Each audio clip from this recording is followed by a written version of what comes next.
The Silver Sword, Chapter 10. More help from Ivan. While Bronya slept, Ruth and Jan sat up late that night talking.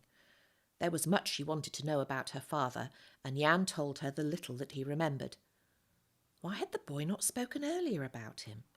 Surely he had been told the children's names. But Jan had forgotten them. War does strange things to young people. Months of strain had blotted from his memory many of the details of his meeting with Yosef, but he remembered two things: the determination on Yosef's face and the name of the country he was bound for, Switzerland. Long after Jan fell asleep, Ruth lay awake thinking.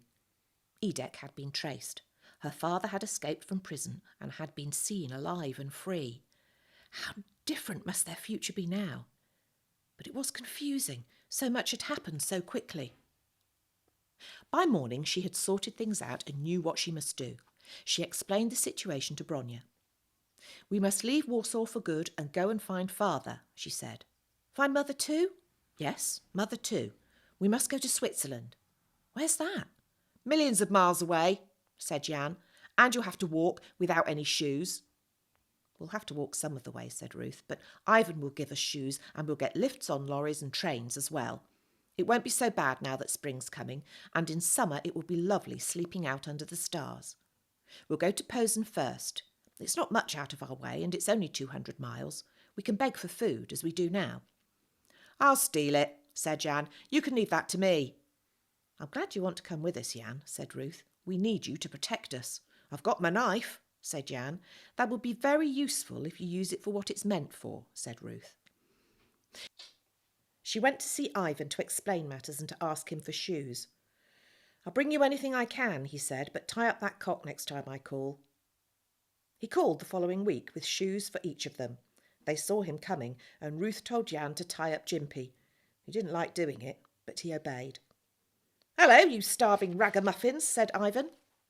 "You've not grown much fatter. Why don't you put him in the pot?" "Put who in the pot?" said Ruth. Ivan jerked a thumb at Jimpy the cock, who was nearly strangling himself to break free of the string. "He's my friend," said Jan indignantly. "I don't eat my friends." Ivan grunted. "I admit, he's a bit stringy. Not much gravy from him. If you put a flea through the mangle, you'd get more juice." Jan's fingers ran to his knife. Ivan noticed and he said quickly, "Quite right, Jan. We don't put our friends in the pot, however hungry we are. You and I are friends, aren't we? And you wouldn't think of putting me in the pot. Here's some chocolate to make you fat, like me." He put his hand in his pocket, but there was nothing there. Then he saw that Jan was already eating the chocolate. "Ah, it's like that, is it?" said Ivan. "I'd brought you something else as well, made it myself, but I've changed my mind. I'll keep it." "I've got it," said Jan. From under his seat he produced a wooden treasure box, trim and neat, with the letters Jan burnt into the top. Ivan looked so astonished that Ruth couldn't help laughing. But she was angry with Jan. "If you don't say thank you, I'll break it," she said. "Thank you," snapped Jan. "You little animal," said Ruth. "It seems we shall have to leave you behind." "Well, you can't stop me coming," said Jan. "You'd better take these back with you, Ivan," said Ruth. She handed him the shoes he had bought for Jan. "Please lock them up and don't let him have them unless he apologises." So Ivan took them away again. Now Jan had no shoes at all. The rags he had bound his feet with during the winter were worn out. He endured the cold and the dirt and the sharp stones underfoot for a whole week before he could bring himself to apologise. He went to the control post with cut feet, sobbing and truly repentant.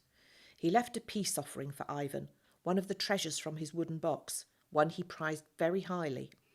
It was a dead, shriveled-up lizard, and he came back with his shoes. It is doubtful if Ivan valued the dead lizard as highly as Jan did. What happened to it after the boy left is Ivan's secret.